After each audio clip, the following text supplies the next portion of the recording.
Hey there, everyone. Welcome to Speak Now Pro Wrestling. It is Friday, December 22nd, and you guys know what time it is. It is time to talk about the final WWE Smackdown of 2023.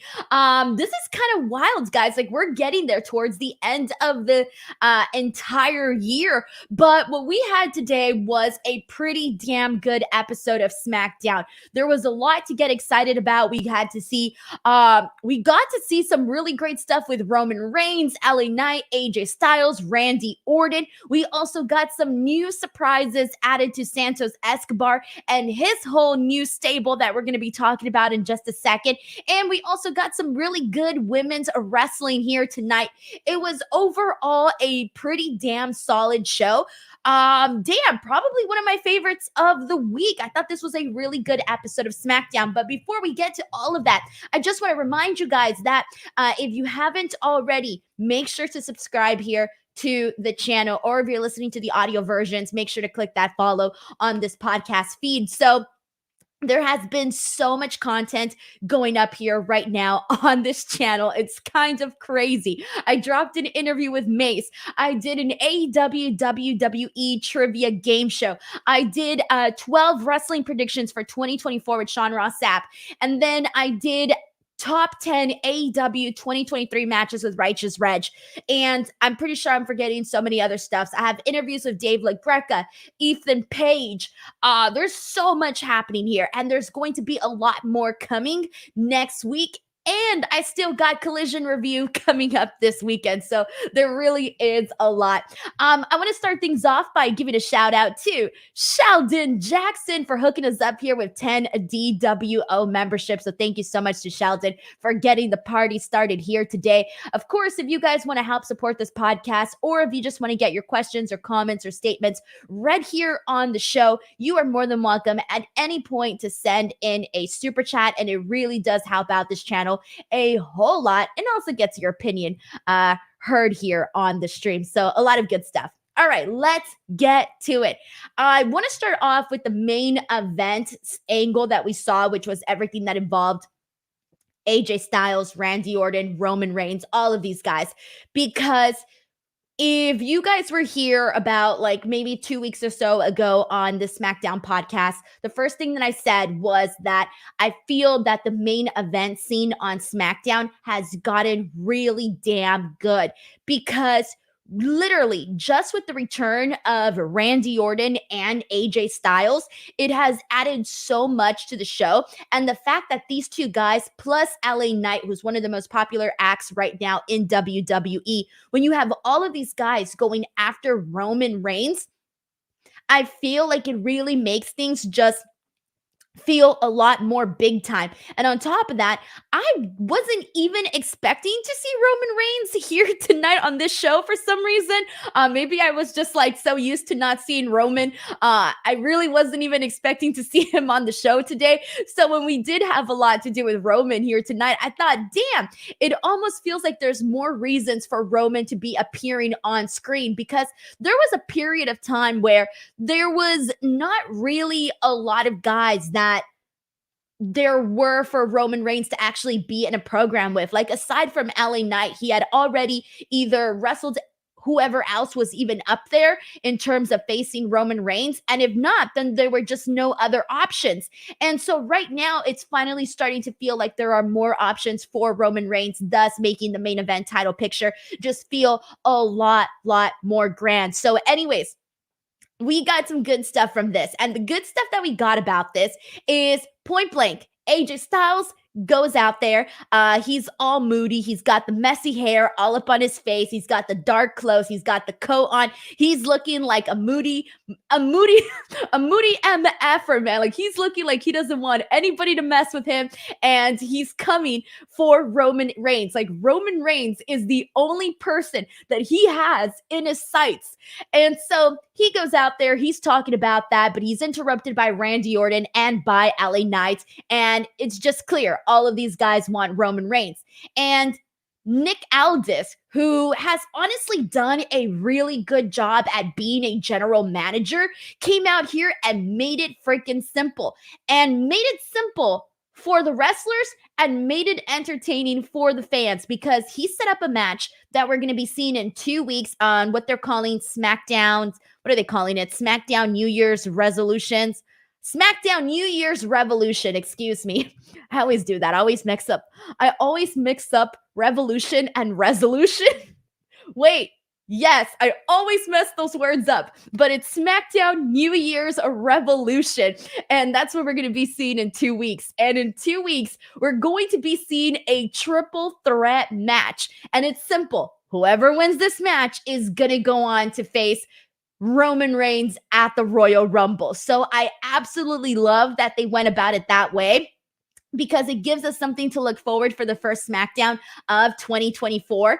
And then on top of that, you're going to find out who's going to be wrestling Roman Reigns at the Royal Rumble. Now, I don't know what's going to happen here because the way that the show closed out here tonight, we had the match between Solo Sikoa and AJ Styles that ended in a DQ because Roman Reigns came in and attacked AJ Styles. And so towards the end of the show, we're seeing Solo Sikoa and Roman Reigns beat up AJ Styles. And then you see Jimmy come out there. So of course, both Randy and LA Knight go out there to help out AJ Styles. AJ Styles is pissed off that they even came out to help him because he doesn't like them and he doesn't want their help whatsoever. So then they end up fighting amongst themselves to close out the show. So this feels real big time. And for me, I'm almost kind of wanting. So I think it was last week. One of the viewers here on this channel predicted, or rather hoped, that we might be seeing all of these guys go up against Roman Reigns at the Royal Rumble. And at first I was kind of like, nah, it should just be Randy Orton versus Roman Reigns. But honestly, I would not hate it if we got some sort of fatal four-way between all of these guys here, because everybody wants their hands on Roman Reigns. I'm honestly cool with what they decide to do. I'm pretty sure it's still going to be Randy Orton versus Roman Reigns, and I feel like that's the direction that they're mainly going to actually do. But I don't know. If they do decide to do a fatal four-way, I'm cool with that too. So let me know in the chat, guys.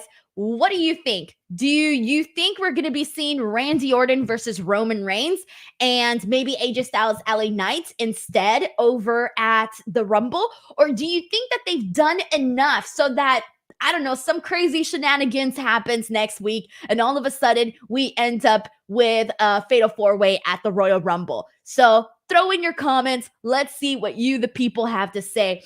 And we have a couple of super chats I want to go ahead and pull up here. The first one here is from my good friend, Stephen Marchuli, who says, I think we are getting a fatal four-way with Roman versus Orton versus Styles versus Knight. Dude, I don't think you're far off because, again, when we were first talking about this, it really felt like this was all Randy Orton's opportunity. All Randy Orton's opportunity. But now I feel like based on the events that unfolded tonight, they gave each guy a reason for us to believe that each of them has a real shot against Roman Reigns. Now, of course, we know, I don't think we're actually going to see Roman Reigns versus LA Knight one-on-one again because it's kind of seen it, been there, done that. So if it is a one-on-one match, it's either going to be against Randy or AJ Styles, and if not, thus giving us that fatal four-way. Thank you so much to Steven for that super chat. We got a very generous super chat from Zahira Sharif. Zahira Sharif, thank you so very much for sending this in. Zahira says, Nick Aldis was like, I'm not Adam Pearce, you got me twisted. I love that segment. So Nick Aldis not only comes out there in his, someone on Twitter called it his 1980s Christmas outfit, but backstage, he ends up having a segment with Roman Reigns. So keep in mind that Roman Reigns hasn't really experienced Nick Aldis as the general manager because they haven't really been on a lot of shows together. They really haven't. So Roman Reigns was pissed off that Nick Aldis made this triple threat match without first consulting Roman Reigns. And you know that Roman Reigns as a tribal chief wants absolutely everything to go through him first, but instead he did not. But Roman Reigns was trying to intimidate Nick Aldis, but Nick Aldis actually showed some backbone and did not crumble to his knees at the presence of Roman Reigns. In fact, he kind of stood his ground and left Roman Reigns with really nothing to say to him. Like, Roman Reigns was just left there with an angry face and did not say anything to Nick Aldis, because Nick Aldis kind of shut him up in that segment. And we don't ever, I don't want to even say that he shut him up, but he definitely showed him a lot of disrespect. And we don't normally see that ever with Roman Reigns. Roman Reigns can walk all over anybody that's not a wrestler for the most part and get away with it, right? And even a lot of wrestlers he walks all over. But for a general manager, we were so used to him, like, basically Adam Pearce was just Adam Pearce there. Like, he was really just there, but Roman Reigns made calls for himself. But now with Nick Aldis there, it's definitely changing the dynamic of things and making it just a little bit more interesting, right? Where now Roman Reigns just can't get away with everything that he wants to get away with. But regardless, I think that the way that they played out the main event scene today was really damn good. We got Johnny here who sends in a super chat saying, besides WrestleMania 17, 3 other Manias you save. Oh man, that's a tough question. So I also really enjoyed, and this is just off the top of my head, I really enjoyed WrestleMania 18 too. I was a big fan of that show, and I think part of it was because I was really like just starting to watch the shows live and in person. So for me, it was kind of an exciting one. Of course, I have to say WrestleMania 21, that's definitely one that I would definitely save, because I was there and it was my first WrestleMania that I ever attended. And there were so many great matches on that show too. So WrestleMania 21 is another one. And I would probably also save the other WrestleMania that I would save, fudge. It would probably have to be WrestleMania 38, because I really did love a lot of the matches that we saw there. But damn, there are so many, and I'm probably going to regret some of my decisions that I've made on which WrestleManias I would save. But just off the top of my head, those are probably the ones that I would. Dream Ninja 77 sends in a super chat saying, this was a really good show, especially for a taped one. Butch versus Dragon Lee and Kevin Owens versus Carmelo Hayes back-to-back slapped. Nick Aldis looked the part in every way. So you're right, by the way. Sometimes we know what shows are not going to be great. Usually the ones that are taped or on FS1 are usually not the shows that end up hitting as hard. But this one was solid, man. And you mentioned these 2 matches here. By the time we got to the main event, I swear to God, I looked up at the clock and I was like, oh shit, it's almost time for like, we're already on the main event. The show's about to end. But for some reason, I was literally sitting down watching SmackDown, still expecting for like 30 more minutes of the show without even realizing we were already at the main event. And so that just kind of goes to show that they had a really good flow for tonight's SmackDown. So thumbs up. And we're going to get into both of these matches. But these 2 matches, like you mentioned, going back to back, it was kind of great because both of them had really great wrestling.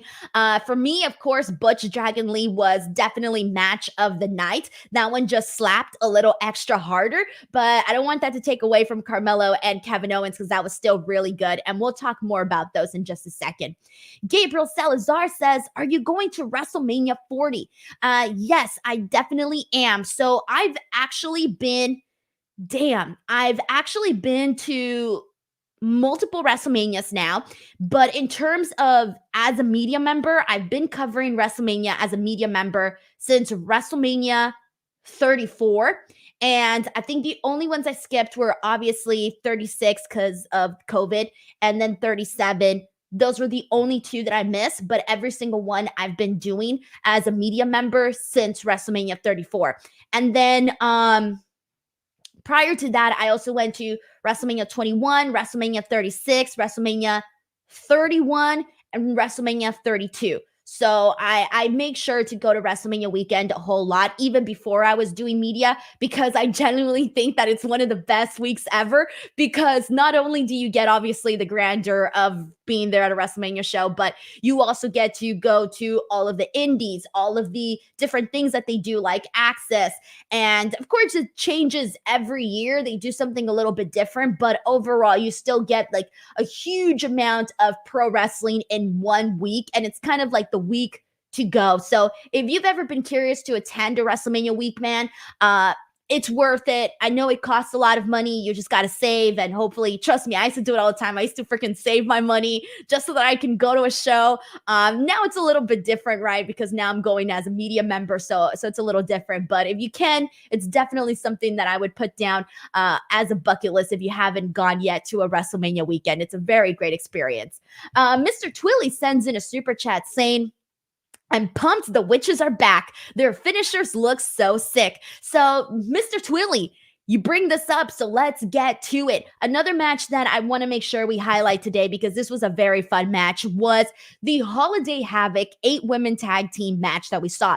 It was the team of Bianca Belair, Shotzi, Michin, and Zelina Vega versus Damage Control's Bayley, Io Sky, Asuka, and Kairi Sane. So the great things about this match was, obviously, when it comes to these holiday matches, you want them to be, a little fun, right? We're going to get some things that are maybe outside the box. And speaking of boxes, so throughout the match, we were watching the women basically bring out weapons. And instead of just like going under the ring and just pulling out a chair or pulling out a table, whatever, right? They would instead open things up that were wrapped. So at one point we're seeing, I think Shotzi unwrapped a chair. It might have been, who unwraps the bin? Oh yeah, Kairi. Kairi unwrapped a trash bin. And so everybody's unwrapping different things and then using it in the actual matchup. And during this, there was a moment where Asuka and Kairi Sane, they unwrapped these like huge boxes, right? And they opened them up. And I actually thought they were coffins at first. I don't know if anybody else here thought that. I hope I was not alone with this, but I'm so dumb. When I first saw it, I was like, a coffin for Christmas? And then I realized that it was just a large gift box. But because of the way that it was shaped and the way that they kind of just like came out, like a human came out of it, we're so used to seeing people coming out of coffins in pro wrestling, not necessarily. I mean, yeah, you get gift boxes too. Not really. It's either coffins or cake. People are always coming out of cake, right? But the point is, for a split second, I was like, why the hell are they coming out of coffins? Anyways, they weren't coffins. They were large human gift boxes. And so Alba Fire and Isla Dawn, who we see sporadically on the show, but we love them, they come out and they attack the Kabuki Warriors. And so it ends up being this really cool moment. So it looks like they're coming after them, which is good, because we've been sitting here kind of going, where the hell are Alba Fire and Isla Dawn? Come on now. Like, we need to see them on a weekly show. And we're always talking about how we need more tag teams. We need more tag teams, especially for the women. And we're always talking about how we're always seeing random women get paired up, right? Well, my friends, Alba Fire and Isla Dawn have been a tag team now since NXT.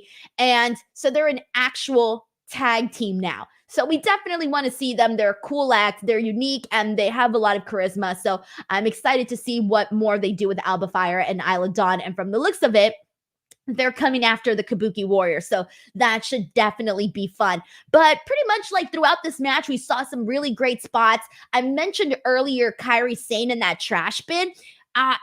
So usually when we see people hit other people with a trash bin, they usually go head on with the trash bin to like smack them on the top of the head. And this time she did something different. She almost did it like she was throwing a frisbee, but instead, so she goes at an angle like she's throwing a frisbee, and she almost literally looks like she took the head off of Shotzi. It was a real awesome moment because it just looked a lot more brutal when Kairi did it that way. The other thing that I liked was there was a moment where Bianca put Io Sky above her shoulders, and she had this blue gift box above her head. And then Shotzi went to the top rope and just bam, gets Io with a double drop kick and takes her out. So that was another moment that I really liked. We saw a couple of we saw a table spot. We saw a moment where Zelina gets pumpkin pie smashed in her face, and then Asuka comes in and missed her. And I love this spot for one reason, and it's the stupidest reason ever, but I thought it was hilarious that Zelina got her pie and her drink Because if you think about it, when you're sitting at home eating pie, you're obviously going to have a drink on the side. So I thought it was kind of humorous that she first got the pie and then she got the mist, which is like, in my eyes, like, like a drink or something, whatever. It's something that I thought was funny. But anyways, so we see Michin get the win for her team, and this was a really fun holiday Havoc kind of a match. So really good stuff there. And everybody's pointing out that spot with Kairi, where she literally took it literally looked like she decapitated Shotzi. It was cool though. It was definitely cool. All right, we got a couple of super chats here to get into. This one is from Tunde Uide, who says, "Hey Denise, we saw all three factions, Bobby's gang, Santos gang, and apparently Karrion and AOP. Will there be a triple threat for all the factions at WrestleMania? I don't know what they're planning on doing at WrestleMania, especially for that picture of things, but I wouldn't hate it if that's something that they decided to do, because you obviously want to see some tag team action, and that would definitely be something cool, right? So I wouldn't hate it, but it's still too early to say what they're going to do." Thank you so much, though, for the super chat. I appreciate that a whole lot. Darth Stevens sends in a very generous super chat saying, "Merry Christmas to my favorite host in the galaxy. Shotzi doing the drop kick to Io with the box on her head was hilarious. Great tag match. Kairi and Asuka's facial expressions are so awesome." I posted on Twitter a picture of that moment where Alba Fire and Isla Dawn come out, and I captured a part where Kairi's like leaning back, I think, and she just has like the world's funniest freaking face in that picture. Go to my Twitter, it's somewhere on there. It was actually pretty damn hilarious. So I'm glad that you also noticed the facial expressions as well. Steven, thank you so much for the super chat, and Merry Christmas to you and your family, of course. Thank you so much to MD for reminding me about this. The other thing I definitely want to shout out is Shotzi's gear during this match, because Shotzi has a very unique style. We know that. And she's very into horror. She looks really cool all the time.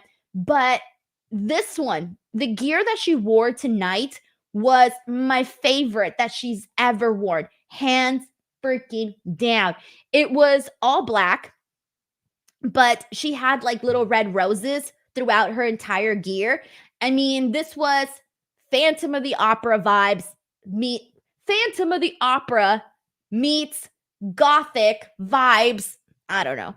I really liked it. The point is, I was a fan, and it was my favorite gear, and I hope she does different versions of that, because I hope she does something more with the roses thing, because that was a real cool thing. And I don't think, besides Gigi Dolan, who does the rose in her mouth, I don't think anybody else in WWE really uses the rose as a symbol, right?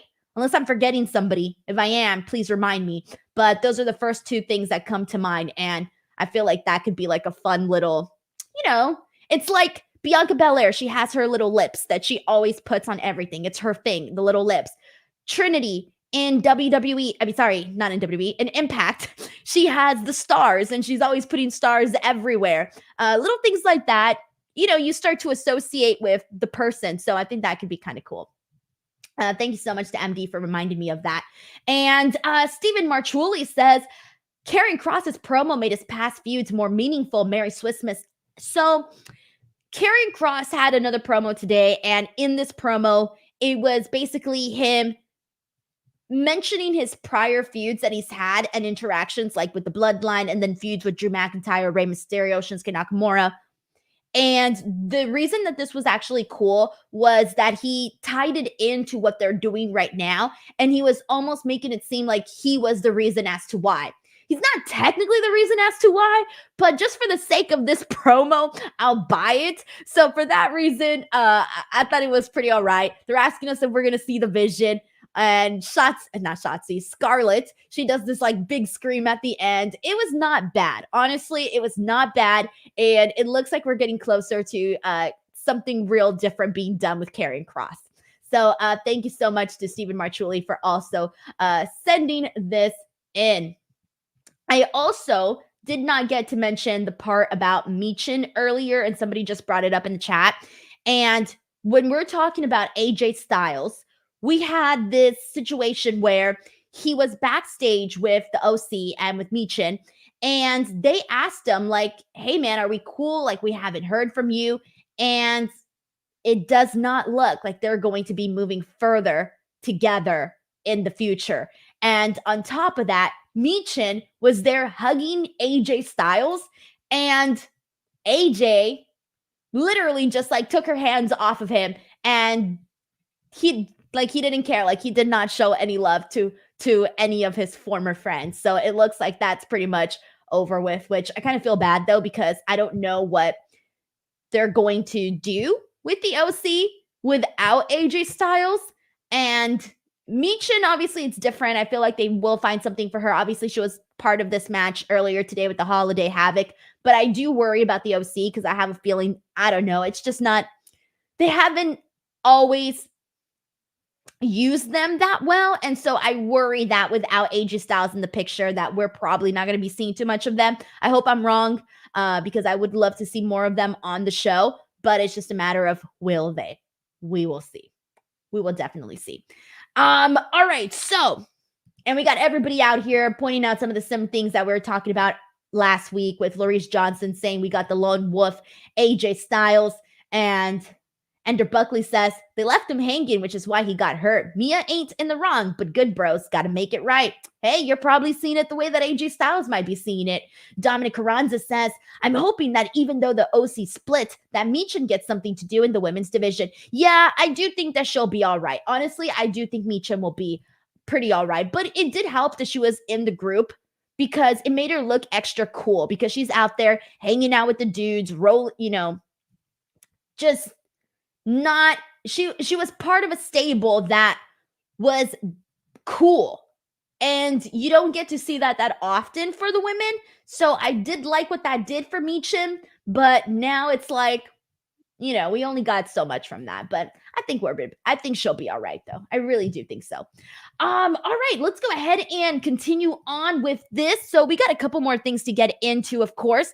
The next thing that I want to talk about, and I touched on it a little bit already, but I want to mention it again, and that was Dragon Lee versus Butch. So this was for the NXT North American Championship, and if you watch any of my NXT reviews, you know that Dragon Lee right now as NXT North American Champion has been a blessing in a situation that was not supposed to be what it was supposed to be.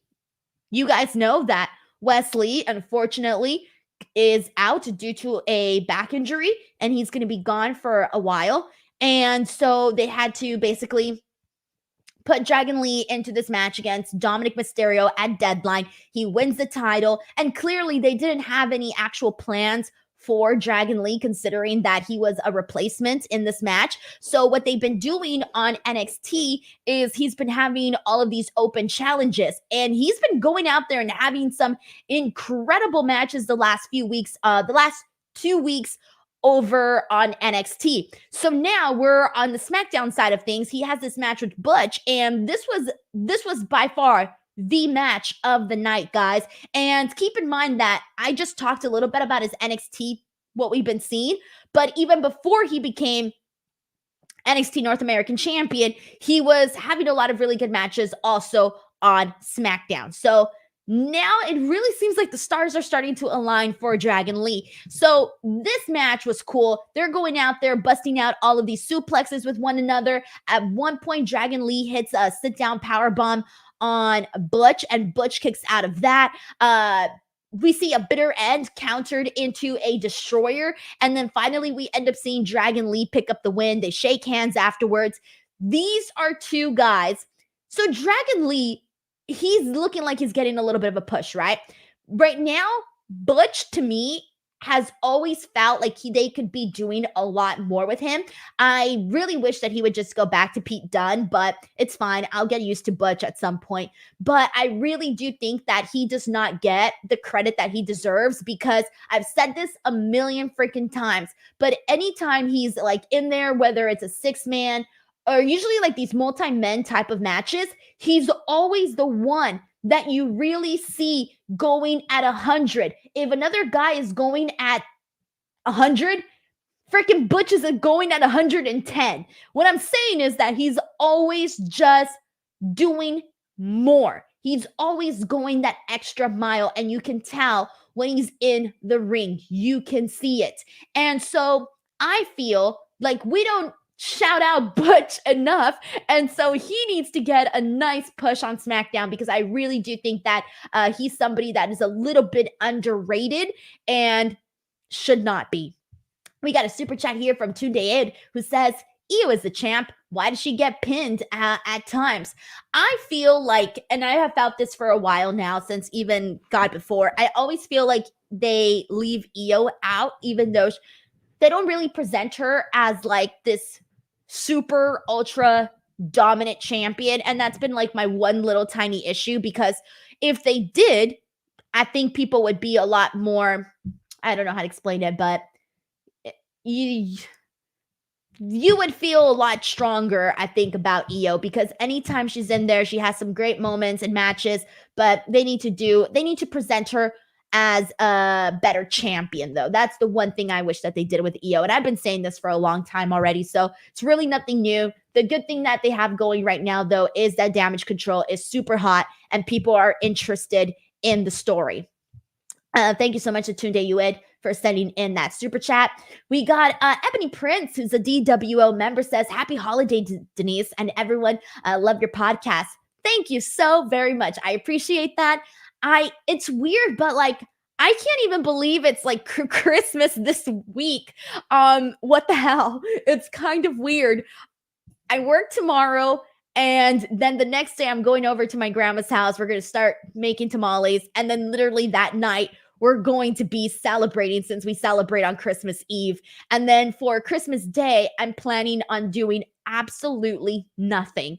I actually can't wait for that. I'm going to sit in my couch with my pajamas, put my hair up in a bun, have my nice clean face, no makeup, and just freaking chill. And that's all I'm going to do on Christmas Day, and I cannot wait. Giuseppe sends in a super chat saying, Denise, just want to wish you a Merry Christmas. What time should I come over for tamales? And keep kicking it in Espanol. Muy bien. So let me tell you, Giuseppe, we're starting the dinner at 7 p.m. So if you want to roll, we got the tamales rolling in. It's going to be a good time, honestly. Well, my favorite Christmas food is, of course, tamales. I don't know if I'm going to have any champurrado this season, because my grandma doesn't actually like to make the champurrado, because she feels that not enough people drink it in the family. It's really only me and my mom that love champurrado. So my grandma does all of this work, and then like no one drinks it. And then she gets mad because since I like champurrado, I'll have 1 cup. And my grandma gets mad because I didn't drink the entire gallon. And I'm like, woman, I cannot drink the entire gallon of champurrado. You're crazy. But anyway, so I'm probably going to have to go buy it somewhere, which kind of sucks because I don't want to have to go buy it somewhere, but whatever. If I want to get my champurrado, I have one every single year. I got to go buy it somewhere. But anyways, the party is starting at 7. Giuseppe, thank you so much for the super chat. All right. So Yvette asked if I'm going to go watch the Iron Claw. I thought about it because there's not really that much on TV right now, guys. I think the only thing I have planned to watch is, I think there's a new comedy special with Trevor Noah on Netflix. I'm going to watch that at some point this weekend. And that's like it. There's nothing that I haven't already seen on TV. So I might go to the theaters and watch the Iron Claw since I don't got anything else to do. So we'll see. We'll see what I end up doing. Yvette also said she's thinking on going Christmas Day. I was thinking about that, but then I also want to stay home and do nothing. So I'll figure out what I got to do. We'll figure it out. Anyways, let's get into this US tournament because a lot came out of this. All right, where do I begin, guys? Let's go. So, Carmelo Hayes versus Kevin Owens. This was a match that we had someone put over early on, and I completely agree. I thought that this was a really good showcase for Carmelo Hayes. I talked about this on Busted Open about how this really feels like a test for Carmelo, because when you are put in a match on SmackDown, when you're not a main roster talent yet, and you're going up against Kevin freaking Owens, you're going to want to make sure that you put on a phenomenal match because that is what's going to get you noticed, right? And so I thought this was a really great showcase for him. This was fun. We see KO just going out there and stomping him. Eventually, he hit him with the Swanton and the stunner for the win. And guys, this was a win. Even though Carmelo didn't win, perfectly fine. We already knew Kevin Owens was taking the W here. That's what the prediction has been from the very beginning because Logan Paul has been out here body shaming Kevin Owens and calling him disgusting and all of these other things. Kevin Owens needs to get his revenge on Logan Paul, all right? So cool with this. Happy to see Kevin Owens move on in this tournament, and he's going to go on to face Santos Escobar. But things have heated up on the side of Santos Escobar. So, Bobby Lashley, Santos Escobar. This match, we see Santos Escobar get the win, but he had the help of two masked guys. So we see two guys come out. They attack the Street Profits. And at first, I was honestly, the answer didn't come to me right away. When the attack happened, I was like, it's not Cruz and Wild because they are not friends with him anymore. They're on Rey Mysterio's side of things. So it's not them unless they magically turned and decided to realign with Santos Escobar. But no, it was even better. The two masked men unmask, and it is Humberto and Angel Garza. So let me tell you guys, when that reveal happened, I was like, yes, literally, yes, for multiple reasons. All right, I'll start off with the reason specifically for Humberto and Angel Garza. So these are two guys that on SmackDown, when they were on the main roster, they were kind of treated as a joke. Like they really did not get an honest to God real opportunity. They were seen as jokes on the show. And I really hated that, right? Really hated that, but that's what they were. The thing that they had, when they would go out there, they would do the kiss to the fan. Prior to that, we would see Angel Garza go off and take his pants and whatever. And they were just not really giving them anything real to honestly work with. And they weren't pushing them. They weren't doing anything. So then we see them go over to NXT. And I'm thinking, oh man, here we go. Like NXT, like this is going to be the place where we see something really happen for Humberto and Angel Garza. And it was sort of like the start and stop thing. They had some good moments on NXT, and they even did some like, at one point they even teased them breaking up, but then they were back together. They did some vignettes. They showed a little bit about the family history, little things like that. But same thing, nothing really took off on NXT for them. And it was definitely a lot better than what we were seeing on the main roster, but nothing really to grab a hold of, okay? Like there was really nothing. And so I had kind of forgotten about them for a second because we hadn't seen them on NXT since I think if I remember correctly, the last time I remember them on NXT was the match with the Creed brothers. Was it the Creed brothers? Believe so. Someone correct me, please. Someone correct me on this one. But it was a tag team match that we saw on the opening of one of the NXT shows a couple weeks back. And so that was the last time that, it might have been against Tony D and Stax. Was it Tony D and Stax or was it the Creed brothers? Oh, it's going to kill me now. Thank you. Everyone here is saying that it was the Creeds. Oh, thank God. I was trying to remember. Anyway, so the point is that was the last time we saw them. And so when they unmasked, I thought, yes, put them in this faction with Santos Escobar, and they're all gonna work together really freaking nicely. We have seen what Santos Escobar looks like when he has Cruz del Toro and Joaquin Wilde. Their faction in NXT, because I think in NXT was when they really got to shine the brightest for them three as Legado del Fantasma. They came across as really freaking cool on NXT. The presentation, the way that they would come out, it always felt like some royal people were coming out. Like that was the vibe that they gave. So we know that Santos Escobar in a faction works, okay? And so now, as much as I love Cruz del Toro and Wilds, like I really do think that this is a huge step up though with Humberto and Angel Garza, because I do think that, especially Angel Garza, I think they're stronger wrestlers. They're different types of wrestlers, but a little bit on the stronger side, I would say. And so for that reason, that was like the first thing that I thought was really freaking cool. But the other reason that I thought that this was really cool is that to me, it makes sense to have all of these guys working together, because these are guys that come from families that are very, very respected in Mexico. Not just respected, but are, popular, are known, them. And on freaking Santos Escobar's side, as you all know, prior he was El Hijo del Fantasma, and his dad El Fantasma is also the head of the Lucha Commission over in Mexico City. So you got that portion of things. And then you have Humberto and Angel Garza. And with them, the Garza family are freaking legends, especially in Monterrey. They are very, very, they are very regarded very, very highly.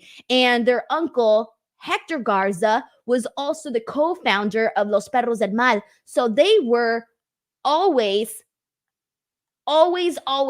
had that like specialty. I can't explain it, guys, but when you have a family in Mexico that is known this way, that is popular this way, it really, really translates nicely to the wrestler that you become. And Angel Garza, like before he even went to WWE, oh my God, I have so many interviews with him before he even got there. Actually, same thing with Santos Escobar. Before they even got to WWE and they were out there hustling, doing their thing, having big moments in other places. And so getting to see them now come together, especially for Humberto and Angel Garza after like their entire journey in WWE, it feels really cool to see them come together right now, especially because I would say that like the last, I don't know, year maybe, we have finally been seeing better representation for the Latino wrestlers, because like I said before, a lot of them, if you weren't Rey Mysterio, if you weren't Eddie Guerrero, you were like kind of, they didn't really do anything with you. They really did not. And so now with the success of the LWO, with even just Dragon Lee, with what they're doing with him, and now, Humberto and Santos and Angel Garza, now it feels like they have an honest shot at actually doing something with them. On top of that, Santos Escobar is doing some of the best heel work that he's ever done before. He's a great freaking heel, and I feel like that's only going to elevate those two other guys, and they're going to elevate him. They're going to complement each other very nicely is what I'm trying to get at. So I'm really excited about just like the overall pairing of these three guys together. This was honestly my favorite. Besides the main event stuff and besides the Dragon Lee match with Butch, this was definitely my favorite. Oh shit. And also the women's match. This was honestly my favorite thing. My favorite thing on SmackDown. I love how I'm like listing everything that I love. Wait, I also love this. I also love that. Let's put this on top of that. Whatever. You guys know what I'm saying. This was definitely a huge highlight on SmackDown. And the thing that's getting you excited about what they can do. Watch out, guys, what they can do. Keep an eye out. The 6-man matches, they're going to be freaking lit, okay? They're going to be lit. They're probably not going to be like super, expect some really nice wrestling matches, lucha matches. Expect some really nice ones when they decide to do these 6-man tags and all of whatever it is that they're going to do. So I'm looking forward to this. This was a big thumbs up. We got Mr. Twilly who sends in a super chat saying, I love that the Garzas, but their grandpa attacking them in their dreams like Freddy Krueger made me laugh. Mr. Twilly, they came up with some stuff. I appreciate you sending in this super chat. Seriously, thank you so much. The understudy on Twitter says he didn't like the riding lawnmowers. The Mexicals, when they would come out in the lawnmowers, I don't know how I felt about that because I was a lot younger then. And I think when I was younger, I didn't really see a problem with it. But when I grew up, I was just like, huh, maybe that wasn't like the best representation of like us. You know, like back then I didn't really think about that stuff because I was a lot younger and my brain didn't really go that direction. And I saw it more as like funny. But as I grew up, I was just like, yeah, it would have been cool if they were presented differently, right? But I remember being a big fan of the Mexicools, a big fan of the Mexicools. Really, I was. But anyways, so somebody else, by the way, on Twitter also brought up Elektra Lopez. Sorry, I wanted to call her Carmen Electra. I used to do that for the NXT, but Elektra Lopez. Somebody brought up Elektra Lopez on Twitter, and the thing about Elektra, so she's been doing the whole thing with Lola Vice right now. She's sort of been just like her bestie on NXT. But she was supposed to be called up with Legado from the looks of it, but she was replaced by Zelina Vega because Zelina Vega is a little bit on the stronger side when it comes to the managerial role and all of that. Someone mentioned that Elektra Lopez should join Santos Escobar and Angel Umberto. And honestly, I kind of like that. I think that right now with what they have her do on NXT, it's not really that much. She was doing a good job as a manager, so I would like to see her maybe become part of this act where she just goes out there and she aligns herself with these guys and, takes part in the whole entire thing. So I would actually like to see that. We'll see. So, Rally Cap says Carmen Electra Lopez. Honestly, there's times where my brain goes Carmen Electra Lopez. I'm like, I know there's Lopez in there, but then I always think of Carmen Electra. And I don't even know that much about Carmen Electra, but because she's like, was a celebrity, or I don't even know what she's up to right now. I have no idea, but actually, I don't really know that much about her. But either way, but because she's just a name of a celebrity that I've known for so many years, my brain just goes to Carmen Electra when I think of Elektra Lopez. So whatever. I'm moving on. But this is the thing though. The understudy says he's not really feeling the Lola Elektra thingy. Lola Vice, she let her have her time to cook on NXT. She's got to, do her thing. But I just think right now with Elektra Lopez, the best version that we've seen of her in NXT was when she was with Legado. So I do think that they should have her go up to the roster, to the main roster, to SmackDown, and particularly take that role of a manager and do her thing there, because that's honestly what works the best for her. So we'll see. Oh man. Let's see what else we got to talk about in this. So the other thing is we're going to be seeing Kevin Owens versus Santos Escobar. Just want to make sure I throw that in there. We're going to see that match. Pretty sure Kevin Owens is winning. We'll see. All right.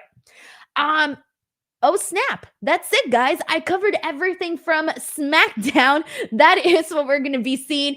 I did not mention, by the way, that we have some matches and some stuff announced for the first week of January. So really quickly, before I forget, we are going to be seeing Io Sky versus Michin at SmackDown New Year's Revolution.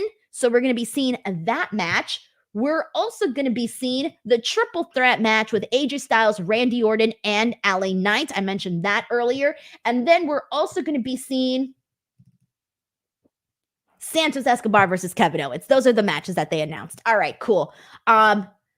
And then they also announced that we're going to be having an entire week of like WWE content, and it's called WWE New Year's Knockout Week, and it's going to include 6 shows. So starting on January 1st, that Monday, we're going to be seeing WWE Day 1, which they have a lot of stuff planned for that. Then we're going to have NXT New Year's Evil. They've been preparing us for that as well. But we're also going to be getting the Best of the Bump 2023, and then the Best of 2023, and a 2024 preview special, and then Friday, SmackDown New Year's Revolution. So that's going to be the big week of shows for the first week of January for WWE. We got a super chat here from Hidden Network. Thank you so much for sending this in, saying SmackDown is going to be lit next year. AOP with Cross, Los Lotharios, Dawn, and Alba showing up, and damn. Honestly, it's looking pretty damn good. And you mentioned just like these names right now, but I'm really excited about what they're doing with the main event picture, guys. I really, truly am. And come January, like we're about to get into the Royal Rumble, and then it's going to be like, that's it, like WrestleMania season. And you know that that's always the high peak for WWE. So these next few months is really going to be exciting. So if you're a fan, look forward to all of that stuff, man, because there's going to be some good stuff. Thank you so much to Hidden Network for sending in this super chat. Alrighty, everybody. That is it for tonight's SmackDown. I am going to be back here on Saturday, tomorrow, to do an AEW Collision post show. And so I'm back for Collision, baby. So make sure you guys tune in for that.